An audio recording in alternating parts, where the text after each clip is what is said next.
So today we're going to talk about the Korean War, and I know that it sounds ridiculous that we can cover the Korean War in 20 minutes, if not less, in this video, but we can if we assume that all the things that we've learned about war so far, about the ugliness and about the causes and the power of hatred, the fact that people die and the plans don't go right and all that, if we assume all that is true in Korea as it was for every other war that we have studied, then we can focus on the geopolitical and Cold War aspects of the Korean War, which is what we're going to do. So let's take a look at this map of Korea. We'll get to some of the details of this map in a minute, but you just want to kind of show you where Korea is at. It's a little peninsula that sticks out of China. This is the northern part of China. It sticks out of China, you see there, and then you'll see parts of, it's really close to Japan as well, and so it's in between China and Japan. A very small peninsula, but it's stuck right there. Now, after World War II, well, we know how World War II ends. August 6, 1945, the United States drops an atomic bomb on Hiroshima. 2 days later, or 3 days later, we drop another one on Nagasaki. And the war comes to an end. Now, we didn't really know what to do at that point. We knew that Japan had ruled a lot of Asian territory, including China and Korea. And so when the war was over and they unconditionally surrendered to us, we had to figure out what to do with all these places we were now in control of. And so in Korea, for example, we decided to divide Korea along the 38th parallel, as you saw on the map there. We divided it in two. There was North Korea, which we asked the Soviet Union, who, if you look at this timeline, you will see that they declared war on the Japanese to help us the day before we dropped the second atomic bomb. So kind of to reward them and to help us too, because we didn't know really what to do with all this territory, we decided to ask the Soviet Union to administer North Korea after World War II, and we would help South Korea and administer South Korea after World War II. Well, our side went pretty easy, and so we kind of we moved our soldiers from South Korea pretty early on back into Japan and let South Korea run on its own. North Korea was a different story. Now here's the two leaders that we should know about the two Koreas. Our side, the South Korean side, in our sphere of influence, was led by a man named Syngman Rhee, and his picture is there on the right. And North Korea, the Soviets put in charge a man by the name of Kim Il-sung, and you see his picture there on the left. And again, it was divided by the 38th parallel, two Koreas, one in the Soviet sphere, one in the American sphere, ruled by different leaders. So you saw in the last slide, or 2 slides ago, that we were talking about how the United States saw communism in the world, and we looked at it as monolithic, meaning that it was one communist world ruled by one leader, and that was Joseph Stalin in Moscow. So we saw the communist world as monolithic, and it kind of was. So before 1950, Kim Il-sung had asked Joseph Stalin many times if he could reunite all the Korean people under his leadership. And time again, Joseph Stalin said, "No, Kim Il-sung, you may not do that." But it was always a vision of both Koreas to unite both peninsulas, or both countries in the peninsula, under one rule. And it was Kim Il-sung who kept pushing the matter with Joseph Stalin. And again, Stalin said at least 3 occasions, "No, you may not unify the Korean peninsulas." But then some things changed. Like this, the Soviet Union acquired their own nuclear atomic bomb capability in August of 1949.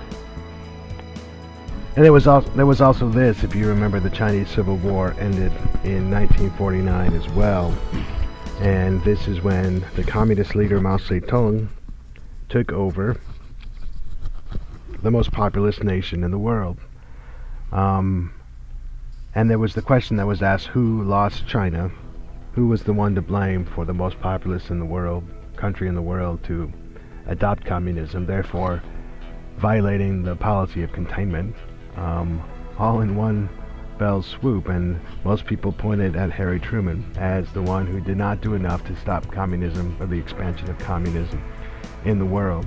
And so that's going to play a part, obviously, when the Korean War breaks out, that when the communists try to expand again, this time Truman really feels like he has to do something. But there was another interesting result of the Chinese Civil War that we need to talk about at this time. As you see from this slide, the nationalist leader Chiang Kai-shek fled to the island of Formosa that we call Taiwan, and we still recognized him as the official government of China, even though that probably wasn't the case. So the real problem with the Chinese Civil War and the result of it, not only China becoming communist, but what happens here, and this is the General Assembly of the United Nations. This is the part of the United Nations that everybody belongs to. Like almost 200 nations meet here, and maybe you've seen movies and things where various world leaders come and address the United Nations. It's usually in this room. And they don't usually deal with very controversial topics here. They, they help with feeding starving people and solving medical things and all that kind of stuff, but it's really not a very powerful organization, and what happens in this room is not as important as what happens in what you're about to see. This is the Security Council of the United Nations. Only 15 nations are part of the Security Council, and the Security Council deals with issues of war and peace. One special thing about the Security Council is that it has 5 permanent members.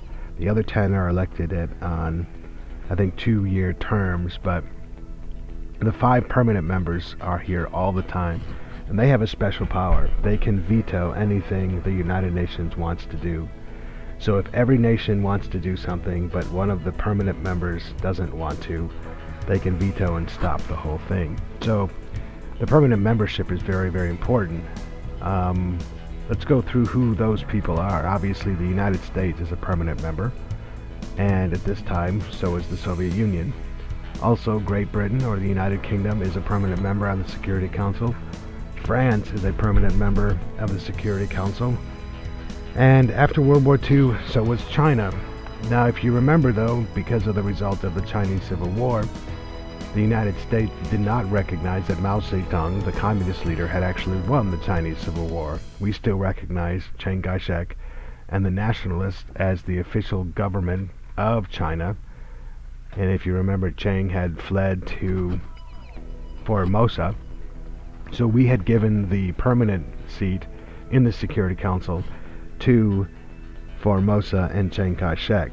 The Soviet Union was so upset about this that their new communist ally China did not have a permanent voice in the Security Council, that they decided they would boycott this new organization called the United Nations, and they left and would not participate in the proceedings of the Security Council until that problem was fixed.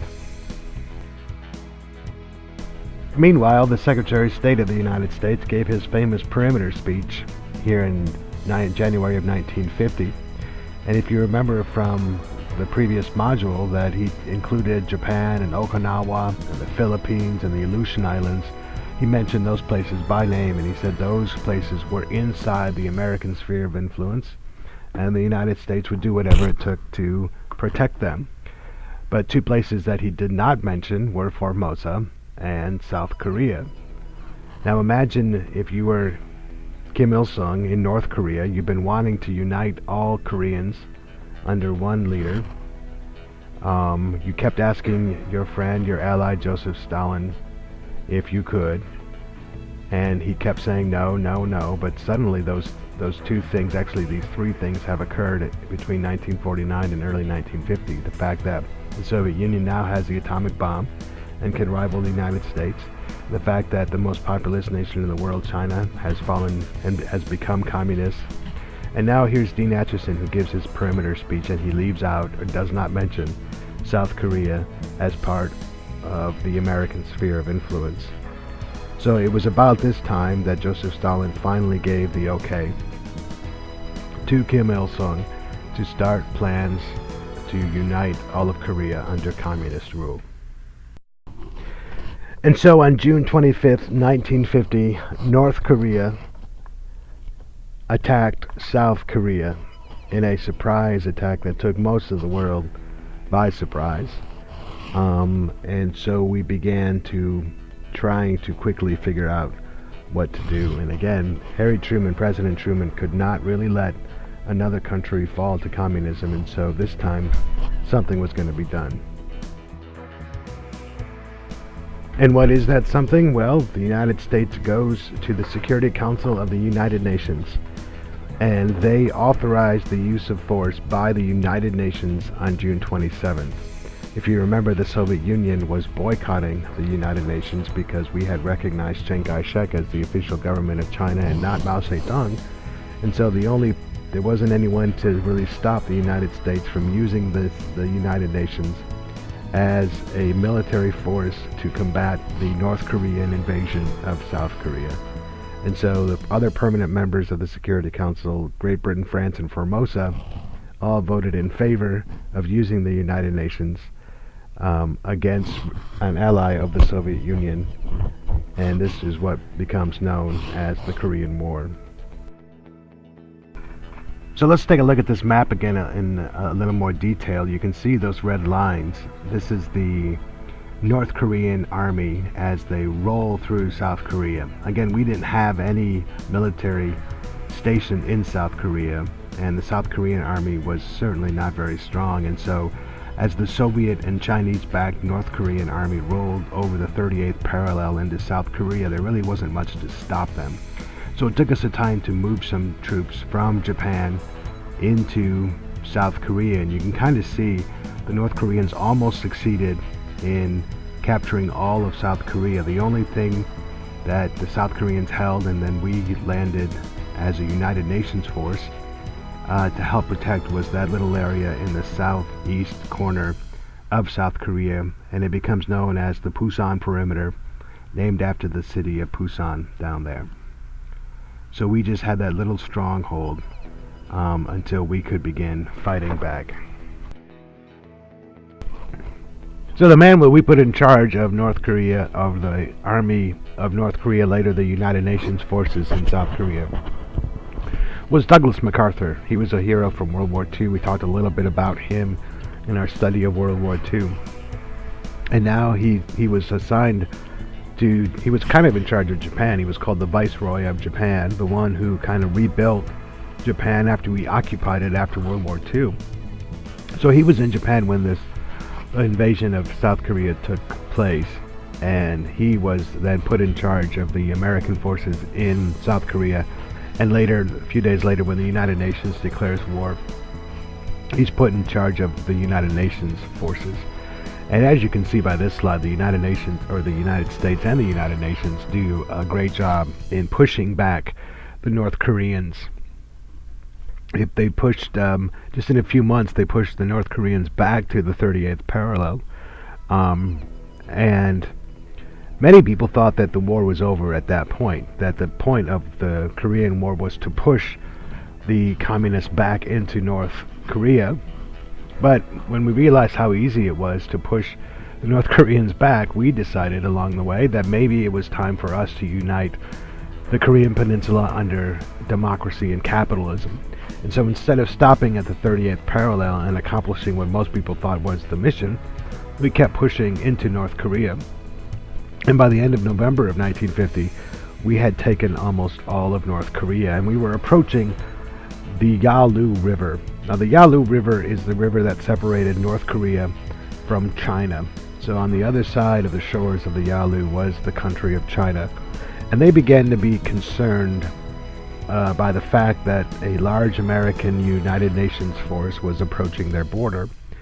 And they began to warn us, do not come near the Yalu River. And we kind of brushed it aside, and as we got closer, the Chinese would warn us again, do not go near the Yalu River. Something will happen if you do.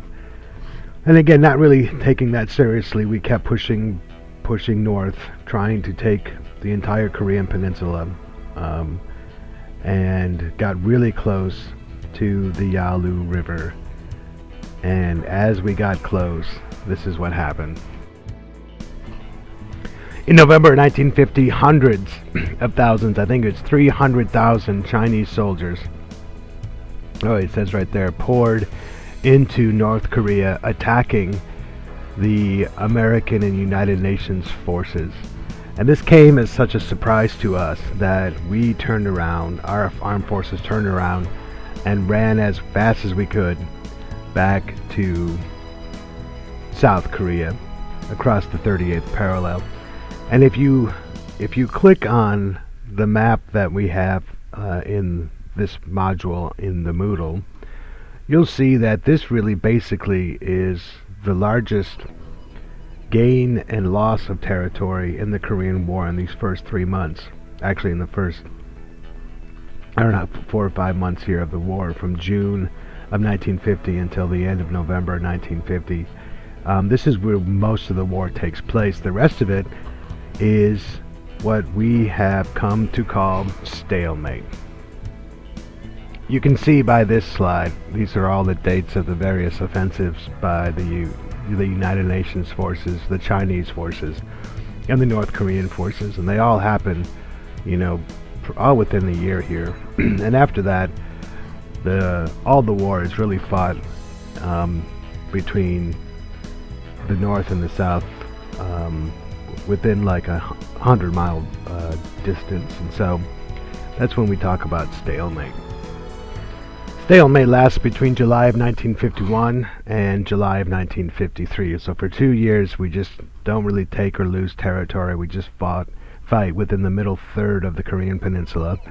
And you can see all the people involved: the United States, Australians, Chinese, North Koreans, South Koreans, and others that are under the United Nations flag as well. In 1952, Dwight Eisenhower, the hero of World War II in Europe, gets elected President of the United States, and he promises that he will go to Korea and end this war. He doesn't take office until January of 53, but he knows he wants to end this war. In January of 1953, in his inauguration parade, he puts the latest class of nuclear missiles in the parade so that the whole world can see them.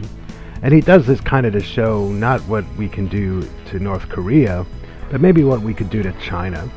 Now, back in the day, back when Truman was still president, Douglas MacArthur wanted to really go after China, but Truman did not want to expand the Korean War into something that included China, so he fired Douglas MacArthur from being the leader of the armed forces in Korea and replaced him with some other general that no one knows the name of. But here comes Eisenhower in 53. If you remember, he led the D-Day invasion of World War II and was kind of aggressive, and he kind of leads his parade with this weapon to show that, like, look, we better find a way to solve the problem in Korea, or else something bigger may result. They began negotiating in 1951, and the negotiations lasted 2 years and 17 days before they finally came to an agreement. One of the issues at the peace conference to end the Korean War was what to do with prisoners of war. Communists declared that they had more than they returned, and we had questions about what was happening to them there. There was some accusations that the Chinese were trying to brainwash American prisoners of war. In fact, there was a movie that came out called The Manchurian Candidate that was all about what the Chinese did to American POWs in the Korean War. And so for months and months and months, we could not figure out what to do with the issue of prisoners of war. Meanwhile, the war continued. And again, I don't want to get in too much detail about the battles of the Korean War. You can see from these pictures that there was everything you can imagine that took place during World War II also happened in Korea. There was the snow and the weather.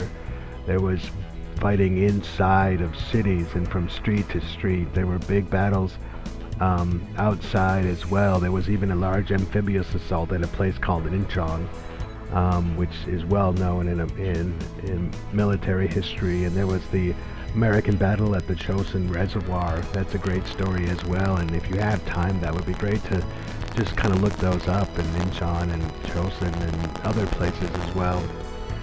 You also see in these photographs the use of jet aircraft and helicopters.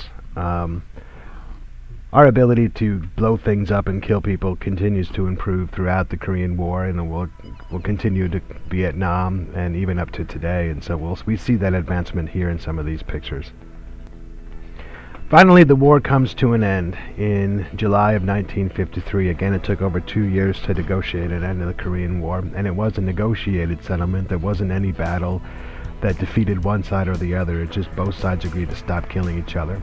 And this becomes known as an armistice. We know that there was an armistice that ended World War I at 11 a.m. on November 11th, and this armistice ends the Korean War. And look what happens. It divides Korea into two sides, a North Korea and a South Korea, near what used to be the 38th parallel. It creates a demilitarized zone between the two countries that neither side gets to be a part of. South Korea thought this was a horrible deal, so they have never signed the armistice, and no peace treaty was ever created or signed. And so really, North Korea and South Korea, and North Korea and America, are still officially and legally in a state of war against each other. We are in a ceasefire, and this ceasefire has been in place since 1953. So that's 60 years we've been in a ceasefire with North Korea. But legally and officially, we are still in a state of war between North and South Korea. And it is that border, that demilitarized zone, is one of the most challenging and most armed borders in the world. Hopefully this is not a surprise to you. People died in the Korean War. Here are the numbers. The North Koreans and South Koreans. Clearly the biggest category are civilians. Over 3 million Korean civilians killed during the war. They're just caught in the wrong place at the wrong time. 54,000 American soldiers are killed as well, and you can see how much it cost us. Now, the bottom line there, it says that the Korean War is referred to as the Forgotten War because no one really knows much about it or why we went there or what we won from it. But that's one of the nicknames. So we have World War I called, the war to end all wars, or the Great War. And here the Korean War is called the Forgotten War because there really isn't a lot of emphasis placed on it in American history. We have placed this monument, though, in Washington, D.C., and we looked at it earlier this year, and it is one of my favorite monuments in all of Washington, D.C., to the Korean War and to those that served and were killed during that 3-year war. I think it's also important to note what happened in North Korea and South Korea after the Korean War and for the last 50 years. This is a nighttime satellite photograph of the Korean Peninsula, and you can see South Korea there all lit up. You can see the demilitarized zone that separates the two countries, and you see there's only one real light in North Korea, and that's the capital city of Pyongyang. The statistics on the side of this slide, you can see that the gross domestic product, which is the value of all the goods and services produced in North Korea, was $40 billion. And the goods and services produced by South Koreans was $1.2 trillion worth of stuff. So you can kind of see the difference between the two countries, and that South Korea has really thrived and flourished since the end of the Korean War in 1953, and North Korea cannot even feed itself.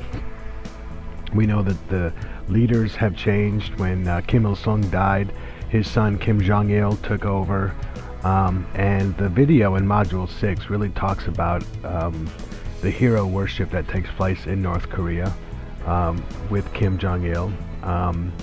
And if you've never seen this, the funeral procession of Kim Jong-il and how distraught the people of North Korea were by his death, you should look that up on YouTube.